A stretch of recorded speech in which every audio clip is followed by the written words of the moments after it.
So, hey everyone, welcome back to my channel. So, I'm here with the new video lecture that is epidemiology, and this comes under community health nursing, and it is the most important topic that 100% comes in your exam, and most of the questions of competitive exams are also from this topic. So, understand this topic well and don't skip the video and do subscribe the channel. So we will start with the introduction. So introduction is that कि epidemiology Greek word से है जिसका means होता है epidemic. AP means upon, demons means people and logos means study. यानी epidemiology means क्या कि जो आप स्टडीज़ कर रहे हैं रिगार्डिंग डिजीज़ वो आप लोगों पे कर रहे हैं. ठीक है. सो जो ग्रीक फिजिशियन थे हिपोक्रेट्स, उनको बोला जाता है फादर ऑफ एपिडेमियोलॉजी, क्योंकि वही ऐसे पहले इंसान थे जिन्होंने डिजीज़ की अकरेंस और इन्वामेंटल इन्फ्लुएंसेस के बीच का रिलेशनशिप पहली बार पढ़ा था. ठीक है, उसको एग्जामिन किया था. सो कंसेप्ट क्या होता है, प्लेटो एंड रोसियो का कंसेप्ट क्या है कि फॉल्ट ऑफ ह्यूमन लग्जरी. ठीक. हिपोक्रेट्स का है कि इन्वामेंटल इन्फ्लुएंसेस की वजह से हो रहा है, और आईबीएन खातिमा का है स्मॉल मिनट बॉडीज़ की वजह से हो रहा है. ठीक है. तो डेफिनेशन क्या होती है कि जो भी आपकी स्टडी हो रही है फ्रीक्वेंसी को लेके, डिस्ट्रीब्यूशन और जो डिजीज़ के डिटर्मिनेंट्स हैं उनको लेकर के, उसको बोला जाता है एपिडेमियोलॉजी. ये इंटरनेशनल एपिडेमियोलॉजिकल एसोसिएशन ने दी है. यानी कि एक डिजीज़ जो है वो कैसे हो रही है, कहाँ कहाँ हो रही है और किन वजह से हो रही है, that is epidemiology.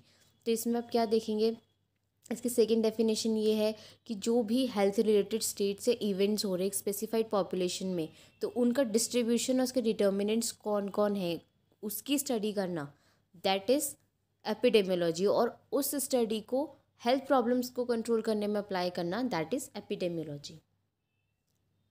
So now epidemiology के कुछ कीवर्ड्स होते हैं और ये बहुत इंपॉर्टेंट है और एक कॉम्पिटिटिव एग्जाम्स में बहुत ज़्यादा पूछा जाता है. Epidemic, endemic and pandemic. So epidemic means, AP means upon and demos means people. तो यानी कि कोई भी एक कम्युनिटी में डिजीज़ हो रही है जो नॉर्मल एक्सपेक्टेशन से जो ज़्यादा फैल रही है, that is epidemic. Endemic means, en means in and demos means people. तो ठीक है, डेमोस मीन्स पीपल. तो इसमें क्या है कि एक जोग्राफिकल एरिया में, एक पर्टिकुलर एरिया में जो एक डिजीज़ है वो कॉन्स्टेंटली प्रेजेंट है, लाइक मलेरिया, लाइक टीबी. ठीक है.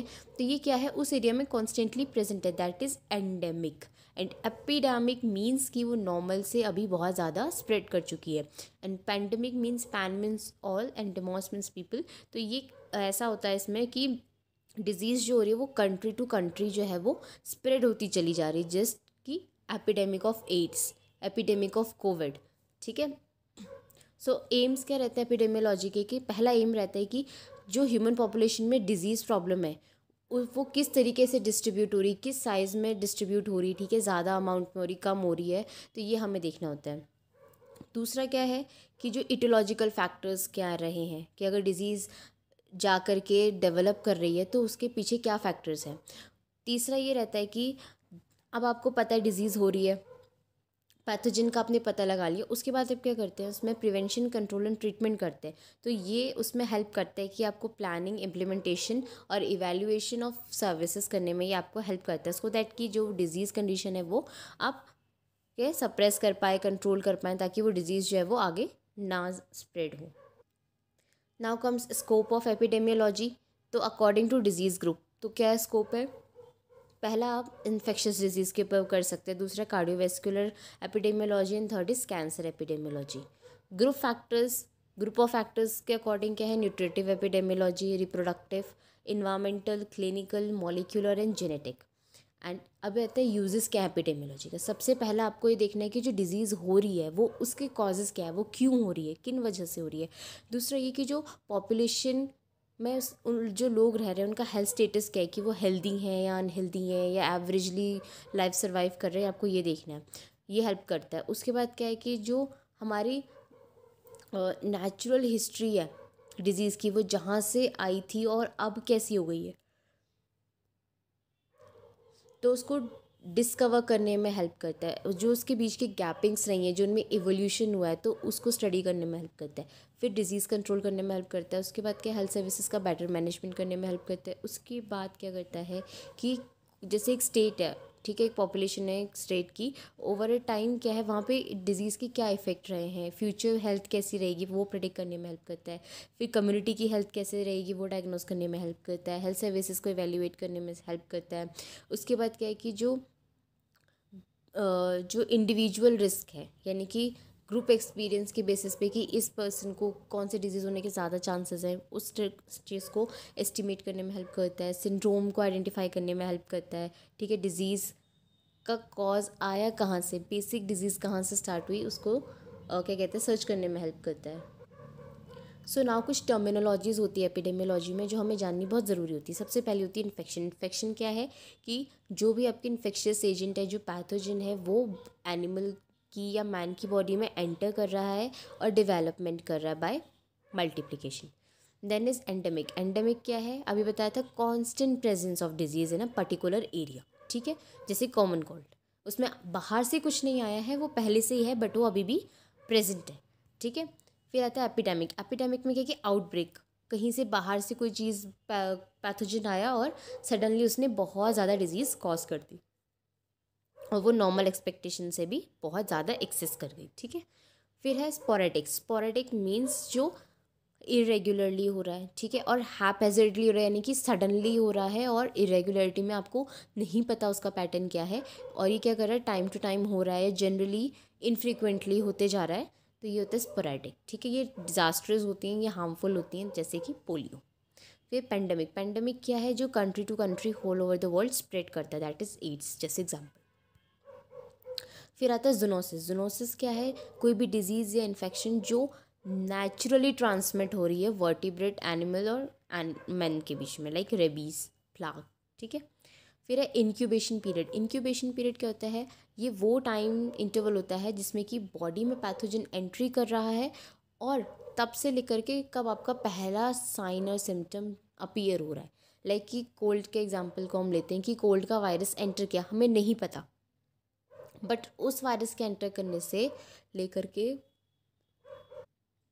उसके पहला सिम्टम शो करने के, नेज़ल ब्लॉक है या कुछ भी है, तो उस बीच का जो टाइम पीरियड है दैट इज़ इंक्यूबेशन पीरियड।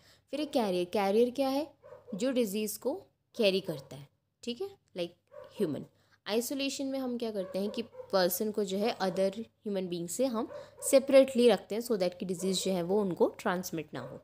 फिर पैथोजेनिसिटी। पैथोजेनिसिटी क्या है कि एक एनिमल या पैथोजन की डिजीज़ कॉज करने की एबिलिटी, दैट इज़ पैथोजेनिसिटी। फिर है कंटेजियस। कंटेजियस यानी कि कॉन्टेक्ट से जो स्प्रेड हो सकती है, like STD, leprosy. Reservoir. Reservoir क्या है, हैबिटेट, यानी कि प्लेस फॉर लिविंग। जो वो एनिमल है, इन्फेक्शियस एजेंट है, उसकी लिविंग प्लेस क्या है, that is reservoir, like human body is a reservoir. Then comes virulence. Virulence क्या है, measurement of severity of disease, की कितनी सीवियरिटी में डिजीज़ प्रेजेंट है। फोमाइट्स। फोमाइट्स क्या होते हैं, एक इंटीमेट आर्टिकल्स, फूड के अलावा, फूड या वाटर कंटामिनेटेड चीज़ों के अलावा जिसमें इन्फेक्शियस डिस्चार्जेस होते हैं, डाटा फोमाइट्स। ठीक है, वेक्टर। वेक्टर क्या है, यूजुअली आर्थ्रोपोड्स होते हैं।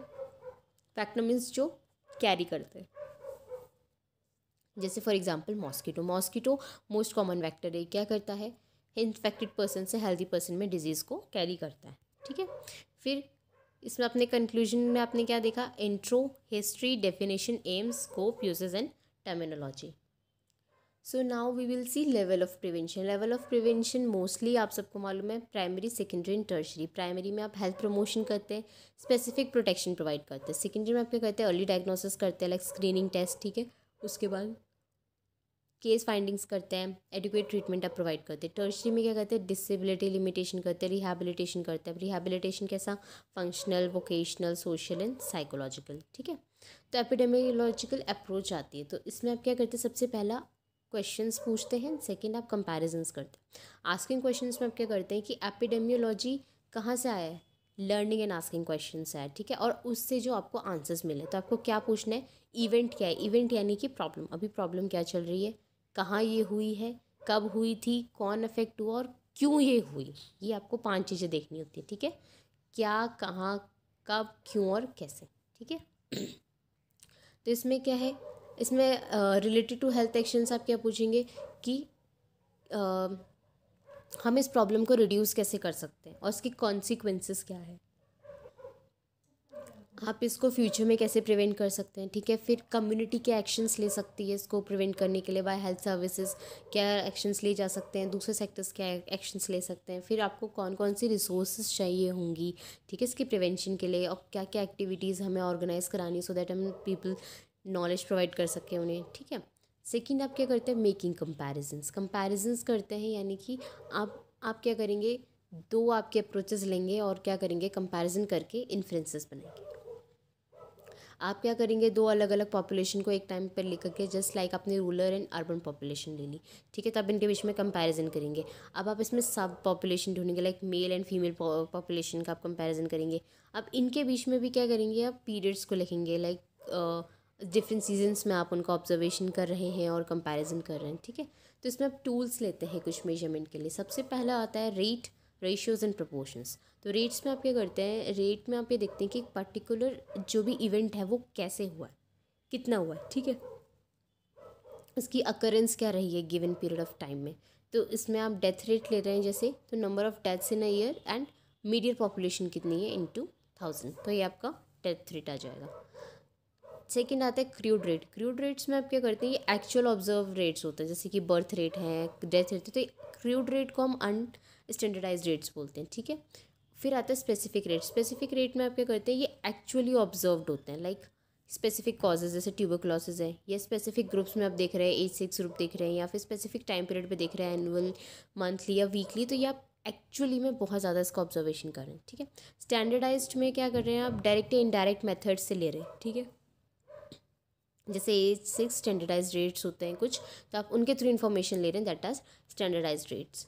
तो सेकेंड आता है रेशियो। रेशियो में आप क्या करते हैं कि जो डिजीज़ फ्रीक्वेंसी हो रही है आप उसको रेशियो में शो करेंगे, यानी कि दो रैंडम क्वांटिटी के बीच में नंबर्स, ठीक है। रेशियो हमेशा नंबर्स में होता है, जैसे कि number of children with mail nutrition at a certain time, ठीक है, तो आप रेशियो में शो कर रहे हैं। उसके बाद 6 रेशियो शो कर रहे हैं, डॉक्टर पॉपुलेशन रेशियो शो कर रहे हैं, चाइल्ड वुमेन रेशियो शो कर रहे हैं, तो रेशियो आप हमेशा नंबर्स में करते हैं, ठीक है।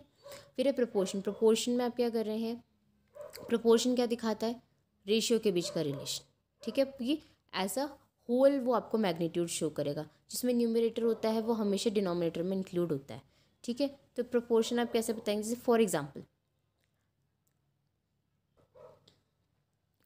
कि एक सर्टेन टाइम में कितने बच्चों को स्केबीज हो रहा है upon total number of children कितने हैं उस टाइम पे, अभी विलेज में कितनों को स्केबीज हो रहा है इनटू 100।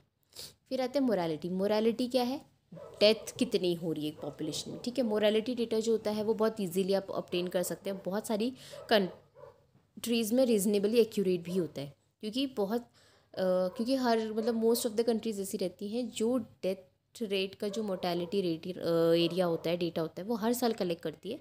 तो हमेशा डेथ्स को उसमें क्या कहते हैं एनालाइज किया जाता है, टैबुलेशंस की जाती हैं प्रॉपर्ली, तो ये गवर्नमेंट के पास आपको एक्यूरेट इसका रिजल्ट मिलता है हमेशा। लिमिटेशंस क्या रहती है मोरालिटी डेटा की, मोर्टेलिटी डेटा की, कि सबसे पहला क्या है इसमें, अगर डेथ रिपोर्ट नहीं की गई है एक्यूरेटली तो वो इनकम्प्लीट हो जाता है। दूसरा, एक्यूरेसी कम रहती, क्यों, क्योंकि आपको एज नहीं पता, डेथ की कॉज नहीं पता, तो भी वो इनकम्प्लीट रह जाता है।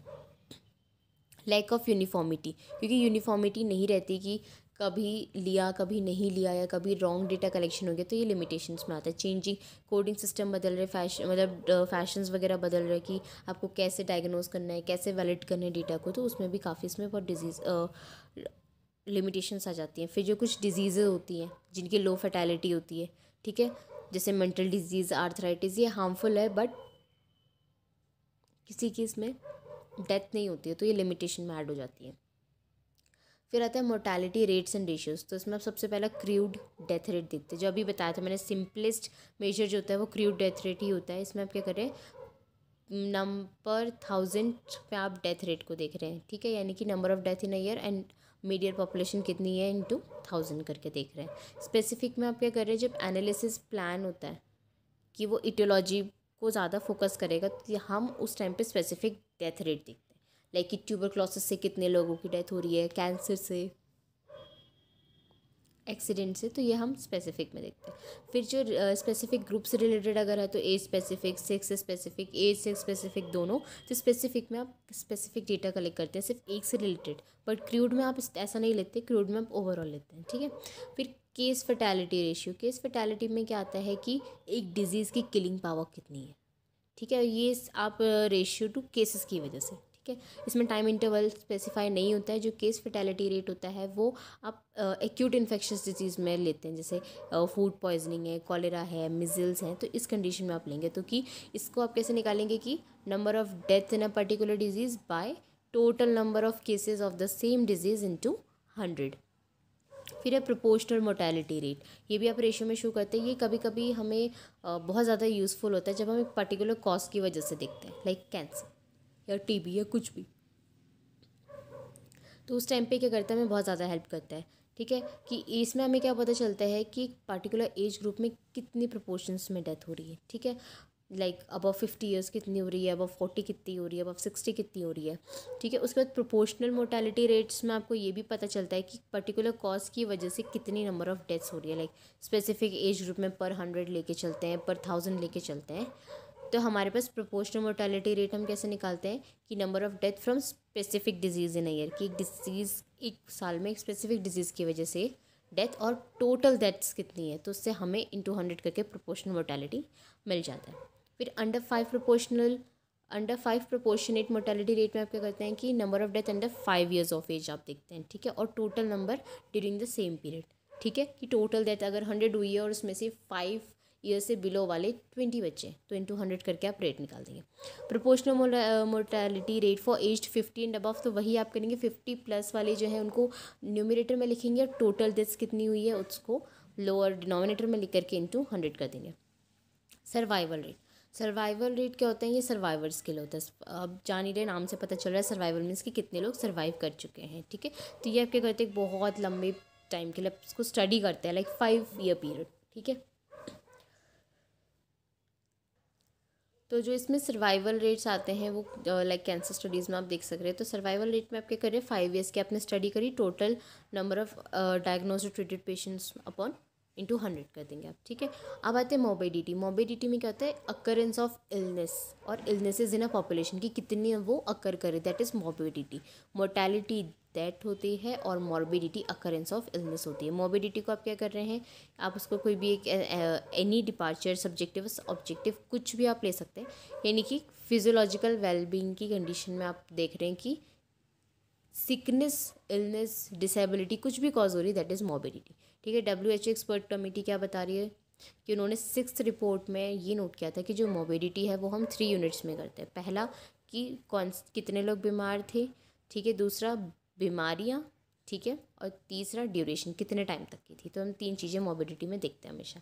इंसिडेंस क्या होता है कि न्यू केसेस कितने आ रहे हैं, एक स्पेसिफिक पीरियड ऑफ टाइम में न्यू केसेस कितने आ रहे हैं, दैट इज इंसिडेंस। तो इंसिडेंस में आप क्या करेंगे, न्यू केसेस स्पेसिफिक एरिया में in a given period of time and upon total population at risk into 1000। For example अगर 500 न्यू केसेस है किसी भी बीमारी के पॉपुलेशन में जिसकी साल की पॉपुलेशन 30,000 है, तो इंसिडेंट क्या होगा, 500 अपॉन 3000, 30,000 इंटू 1000, 16.7 पर 1000 पर ईयर के रेट से वो डिजीज़ कॉज हो रही है। प्रेवलेंस क्या है, डिजीज़ प्रेवलेंस यानी कि वो पहले से आ रही है, उसमें आप सारे केसेस लेते हैं, पुराने और नए दोनों, ठीक है। तो इसमें पॉइंट प्रेवलेंस आता है, पीरियड प्रेवलेंस आता है। पॉइंट प्रेवलेंस क्या होती है कि आप करंट केसेस देख रहे हैं सारे, ठीक है, ओल्ड और न्यू मिला के सारे करंट केसेस देख रहे हैं एक पॉइंट ऑफ टाइम पे, और आप क्या कर रहे हैं, डिफाइंड पॉपुलेशन के रिलेशन में देख रहे हैं, ठीक है, कुछ दिन के लिए या कुछ हफ्तों के लिए ऐसा कुछ, ठीक है। बट जो पॉइंट प्रेवलेंस आप किस से फॉर्मूला से देंगे कि नंबर ऑफ ऑल केसेस, इसमें आप ओल्ड और न्यू सारे कंबाइन करके एक गिवन पॉइंट ऑफ टाइम पे अपॉन एस्टिमेटेड उस टाइम पे पॉपुलेशन कितनी थी इंटू 100 करके। पीरियड प्रेवलेंस में क्या आप करते हैं कि ये लेस मतलब ये ज़्यादा कॉमनली यूज़ नहीं होते, इसमें आप क्या करें, सारे केसेस यानी ओल्ड और न्यू वाले सारे केसेस एक गिवन पीरियड ऑफ टाइम में आप देखते हैं, एनुअली प्रेवलेंस की एक साल में कितनी बार हो रहा है, तो ये आप एक डिफाइंड पॉपुलेशन के केस में ही करते हैं, उसके रिलेशन में ही करते हैं। तो इसमें आप कैसे निकालेंगे, नंबर ऑफ एग्जिस्टिंग केसेस पुराने और नए आपको देखने की उस टाइम पे कितने थे, और मिड इंटरवल पॉपुलेशन रिस्क पे कितनी थी इंटू 100, ठीक है। फिर मेथड्स आता है एपिडेमियोलॉजिकल स्टडीज़ के, ठीक है। तो एपिडेमियोलॉजिस्ट जो होते हैं वो 3 डिफरेंट मेथड्स बताते हैं, डिस्क्रिप्टिव, एनालिटिकल एंड एक्सपेरिमेंटल। जो डिस्क्रिप्टिव होता है इसमें आप क्या कर रहे हैं, फ्रीक्वेंसी देखते हैं डिजीज़ की, और डिस्ट्रीब्यूशन देखते हैं कि कितना वो कितने लोगों में हुआ, कहाँ फैला, किस एज ग्रुप में ज़्यादा है, किस सेक्स में ज़्यादा है, ठीक है, और हेल्थ रिलेटेड इवेंट्स क्या हैं उसको ठीक है। तो प्लेस, पर्सन एंड टाइम आप देखते हैं। फिर इससे आपको क्या इन्फॉर्मेशन मिलती है कि एक पर्टिकुलर डिजीज़ से कौन सी जो पॉपुलेशन है वो अफेक्ट हुई है, ठीक है, और ये जो केसेस जो हैं कहाँ हुए हैं और कब हुए हैं। तो इसमें जो डेटा कलेक्ट आप करते हैं वो पर्सनल करते हैं, यानी कि आप देखते हैं age, sex, race, marital status, occupation, education, income, class, dietary pattern, habits, ये सब। प्लेस में आप क्या देखते हैं कि केसेस कैसे डिस्ट्रीब्यूटेड है, ठीक है, हाई कंसंट्रेशन, लो कंसंट्रेटेड एरिया में या स्पॉटिंग में है, ठीक है। टाइम में आप देखते हैं कि एक साल में हो रहा है, एक पर्टिकुलर सीजन में हो रहा है, एक मंथ में हो रहा है, वीक, डे, आवर, कैसा भी आप देख लेंगे, ठीक है। तो ये जो इन्फॉर्मेशन से हमें क्या पता चलता है कि एक स्पेसिफिक एज ग्रुप को लेकर के कोई डिजीज़ जैसे मीजल, डिप्थीरिया, पर्टिसिस, ये अर्ली चाइल्डहुड में होती है। कैंसर मिडिल एज में होता है। आर्टियोस्क्लेरोसिस ओल्ड एज में होती है। कुछ हैबिट्स होती है जैसे स्मोकिंग है, उसमें लंग कैंसर आता है। डाइटरी पैटर्न से ओबेसिटी आती है, तो ये भी आपकी एज के साथ होती है। तो ये डेटा को आप क्या करेंगे, कलेक्ट करते हैं और उसके बाद उसको एनालाइज करने के बाद से परसेंटेज, रेट्स और रेशियो में आप उसको अप्लाई कर देते हैं। फिर आती है आपकी cross sectional studies. Cross sectional studies में आप क्या करते हैं, ये भी डिस्क्रिप्टिव का ही एक टाइप होता है। इसमें आप डेटा क्या करते हैं, क्रॉस सेक्शन से लेते हैं पॉपुलेशन से एक पॉइंट ऑफ टाइम पे। तो जो रिजल्ट्स होते हैं वो आप क्या कहते हैं, पॉपुलेशन पे ही अप्लाई करेंगे, ठीक है। तो जो क्रॉस सेक्शन होती है वो उसका सैम्पल आपको बहुत केयरफुली लेना होता है, क्योंकि रिप्रेजेंटेटिव बहुत मैटर करते हैं। तो क्रॉस सेक्शनल स्टडी एक स्नैपशॉट की तरह होती है। ये क्या कहती है, एक प्रेवलेंस के बारे में आपको इन्फॉर्मेशन प्रोवाइड करती है, इसलिए इसको प्रेवलेंस स्टडी भी बोला जाता है, ठीक है। जैसे कि example of diabetes and hypertension bye personal characteristic lifestyle, ठीक है। तो ये आप दो डिजीज़ को ले रहे हैं, बट आप इनका कंपैरिजन पॉपुलेशन पर ही इसकी स्टडी को अप्लाई करेंगे। फिर है लॉन्गिट्यूडनल स्टडीज़ में आप क्या करते हैं, नेचुरल हिस्ट्री देखते हैं डिजीज़ की, ठीक है। ये देखने के लिए आप ये देखते हैं कि आप इंसिडेंस रेट्स क्या हैं डिजीज़ के, ठीक है। उसके बाद रिस्क फैक्टर्स क्या हैं। लॉन्गिट्यूडनल स्टडीज़ ज़्यादा एक्सपेंसिव होती है और टाइम कंज्यूमिंग होती है in comparison to cross sectional studies. Then comes analytical method. Analytical method में आपने ये अभी तक आपको पता है, डिस्क्रिप्शन स्टडीज़ में आप इटियोलॉजिकल फैक्टर्स बनाते हैं ये देखने के लिए कि डिजीज़ कैसी हो रही है। आप इसमें हाइपोथेसिस फॉर्म करते हैं, ठीक है। जैसे cigarette smoking 10 to 20 in a day, उससे लंग कैंसर हो सकता है 10 to 15% स्मोकर्स में आफ्टर 20 years ऑफ एक्सपोजर, ठीक है। ठीक है, wife battering is related to violence in victims childhood, ठीक है। उसके बाद तो ये सारी चीज़ें आप हाइपोथेसिस बनाते हैं, उसके बाद आप उसको टेस्ट करते हैं फर्दर, और उसके बाद आप उसको इफेक्ट में लेके आते हैं। तो इसमें सबसे पहला आता है case control study. Case control study में आप क्या करते हैं, ग्रुप, तो जो ग्रुप ऑफ पीपल है आप उसको एक उस पर अप्लाई करते हैं। जैसे कि लंग कैंसर, यहाँ पे केसेस है लंग कैंसर, ठीक है। तो आप क्या करेंगे, पॉपुलेशन, एक ग्रुप ऑफ पीपल आपने लिया, उनसे कंपेयर किया जिनके क्या है सेम कैरेक्टरिस्टिक है उन केसेस को लेकर के, बट वो क्या है प्रॉब्लम से फ्री है, तो यानी कि free from lung cancer. Under study वो कंट्रोल है, केसेस यानी जो उससे अफेक्टेड है, और कंट्रोल जो उससे अफेक्टेड नहीं है, बस उसमें ऐसा एक कैरेक्टरिस्टिक्स है बट वो अफेक्टेड नहीं है। फिर कोहर्ट स्टडी। कोहर्ट स्टडीज़ में आप क्या करते हैं, स्पेसिफिक ग्रुप ऑफ पीपल लेते हैं एक पर्टिकुलर टाइम पे, ठीक है, जो कॉमन कैरेक्टरिस्टिक शेयर कर रहे होते हैं एक्सपीरियंस। जैसे कि कुछ लोग बहुत सारे लोग होते हैं कि जो एक ही दिन में एक ही टाइम पे पैदा हुए हैं एक ही साल में, दैट इज़ बर्थ कोहर्ट, ठीक है। Couples married same year, marriage cohort. उसके बाद क्या है, क्लास ऑफ नर्सिंग स्टूडेंट्स, तो एक्सपीरियंस कोहर्ट। उसके बाद क्या है, सेम ऑक्यूपेशन वाले, तो ऑक्यूपेशन कोहर्ट। कोहर्ट मीन्स कि सेम कंपाइलेंस, सेम एक बारी में दो लोगों का होना। सो इसमें भी हमारे टू टाइप्स आते हैं, प्रोस्पेक्टिव एंड रेट्रोस्पेक्टिव। प्रोस्पेक्टिव आज के टाइम को लेकर के हम चलते हैं। इसमें क्या है कि जो पॉपुलेशन होती है वो डिजीज़ से फ्री होती है, उनको डिजीज़ नहीं होती है, बस वो रिस्क फैक्टर में क्या कहते हैं एक्सपोज रहते हैं। तो एपिडेमियोलॉजिस्ट क्या करता है, यही देखता है कि अभी वो जिस रिस्क फैक्टर में है तो ओवर द टाइम वो कंडीशन उसमें उन लोगों में डेवलप होने के कितने चांसेस है। लाइक लंग कैंसर जो पैसिव स्मोकिंग से भी हो सकता है, वो लोग स्मोक नहीं कर रहे हैं बट पैसिव स्मोक कर रहे हैं। फिर रेट्रोस्पेक्टिव में क्या है कि वो हिस्टोरिकल है, यानी कि वो पहले किया जा चुका है, अब आप फिर से उस पर स्टडी कर रहे हैं।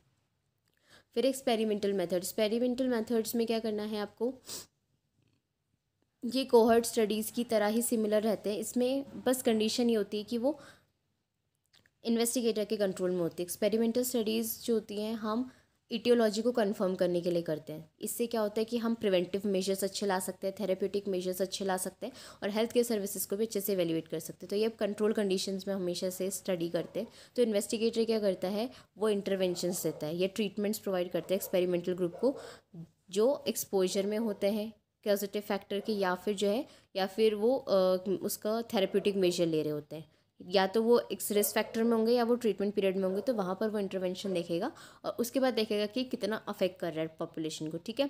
तो और ये सिर्फ एक्सपेरिमेंटल ग्रुप पे होते हैं, कंट्रोल ग्रुप पे आप कोई भी इसमें कुछ भी इंटरवेंशंस प्रोवाइड नहीं करते हैं, ये सेम रिसर्च स्टडीज़ की तरह, ये एक्सपेरिमेंटल वाला, ठीक है। So thank you so much everyone for watching. This was part 1 of epidemiology. Soon I'll upload part 2 of epidemiology. So hope you all found the video useful, and if you have any queries, please drop them in the comment section. Thank you so much for watching.